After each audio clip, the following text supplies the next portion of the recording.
আসসালামু আলাইকুম ওয়া রাহমাতুল্লাহি ওয়া বারাকাতুহু। কেমন আছেন আলহামদুলিল্লাহ। আল্লাহ তাআলার মেহেরবানিতে সবাই ভালো আছেন। আজকে ইনশাআল্লাহ আমরা একটা ব্যবহার শিখতে ব্যাটারি মডেল শিখে এসেছি। আজকে শুরু একটা ব্যবহার একটা ব্যবহার অনুসরণ করে আমরা অনেকগুলো সেন্টেন্স বানাতে পারবো, অনেকগুলো বাক্য বানাতে পারবো। আসলে ইংরেজি ভাষাটা এত কঠিন নয়, এটা বড় সহজ একটা ভাষা। যদিও ইন্টারন্যাশনাল ল্যাঙ্গুয়েজ এখন বলা হচ্ছে ইংরেজিকে, কিন্তু এর কারণে এটা কঠিন আমাদের অনেকেরই মনে হয়, কিন্তু আসলে ভয়টার কারণে একটু টেকনিক জানা যায় ইংরেজি ভাষাটা খুব সুন্দর এবং বলাটা অনেক সাবধানে বলাটা অনেক সহজ। এজন্য আমরা চেষ্টা করব দৈনন্দিন ব্যবহার শিখে শিখে ইংরেজিকে আয়ত্ত করা ইনশাআল্লাহ। আল্লাহ তাআলা আজকে ইনশাআল্লাহ একটা ব্যবহার শিখব, সহজ একটা ব্যবহার। আমরা যখন কিছু শব্দের অর্থ জানি তাহলে কিন্তু আমাদের বলাটা সহজ হবে। যেমন গো মানে যা, ইট মানে খাওয়া, স্লিপ মানে ঘুমানো, রাইট মানে রাইট রং বা এই যে গো মানে যাওয়া, ইট মানে খাওয়া, রাইট মানে রিড মানে পড়া, স্লিপ মানে ঘুমানো। এই যে আমরা শিখে ফেললাম।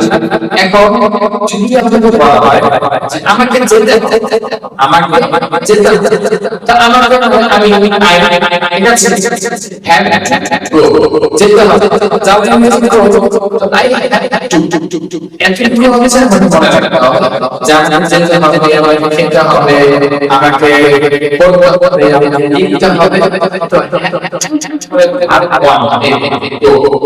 আমাকে যেতে হবে, আমাকে লিখতে হবে,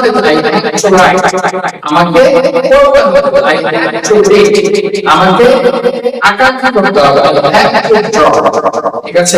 তাহলে এইভাবে আমরা এখন আমি একে যত পার্থক্য করবে অবশ্যই পারবেন যে আমাকে ঘুমাতে হবে, আমাকে যেতে হবে, এইভাবে আমি কি করতে পারি, শিখে ফেলতে পারি, ঠিক আছে?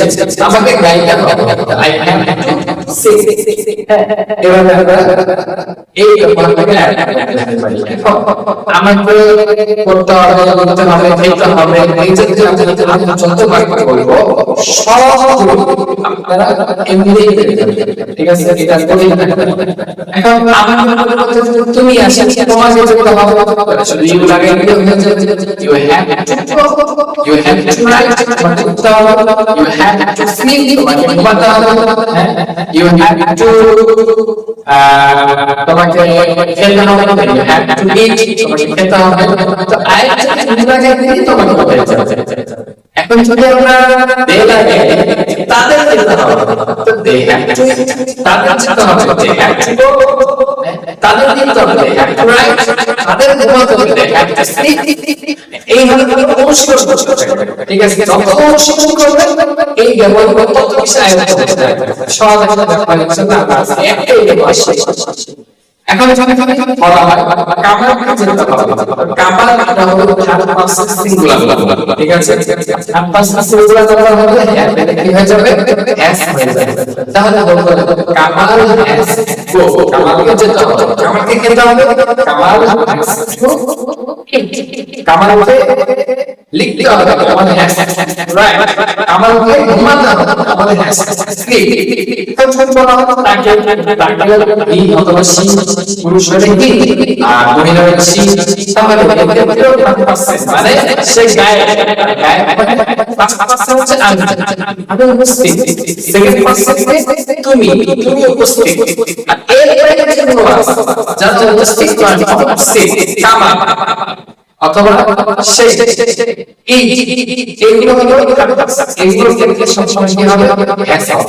তো এখন তাকে কি হবে, হি হ্যাজ টু, তাকে কি হবে, হ্যাজ টু গো, তাকে কি করতে হবে, শি হ্যাজ টু। এভাবে আমরা আই উই কি আমরা বলতে পারি আমাদের কি হবে, we have to it, we have যেহেতু এটা ফার্স্ট পারসন আমাদের। এরপরে যদি আমরা বলি আমাদেরকে ঘুমাতে হবে, we have to stay, তো we have to ঘুমাতে হবে, এরপরে আমরা কি লাগে ভাবটাকে ভাব ওয়ান থেকে সেটা লাগে। তাহলে I will শিখলাম, you will শিখলাম, we will শিখলাম, they will শিখলাম, he কামান আমরা সব সাবজেক্ট দিয়ে আমরা শিখে ফেললাম। আলহামদুলিল্লাহ আজকে এই ব্যবহারটা থাকলো ইনশাআল্লাহ এই ব্যবহারটা সকলের কাছে স্পষ্ট।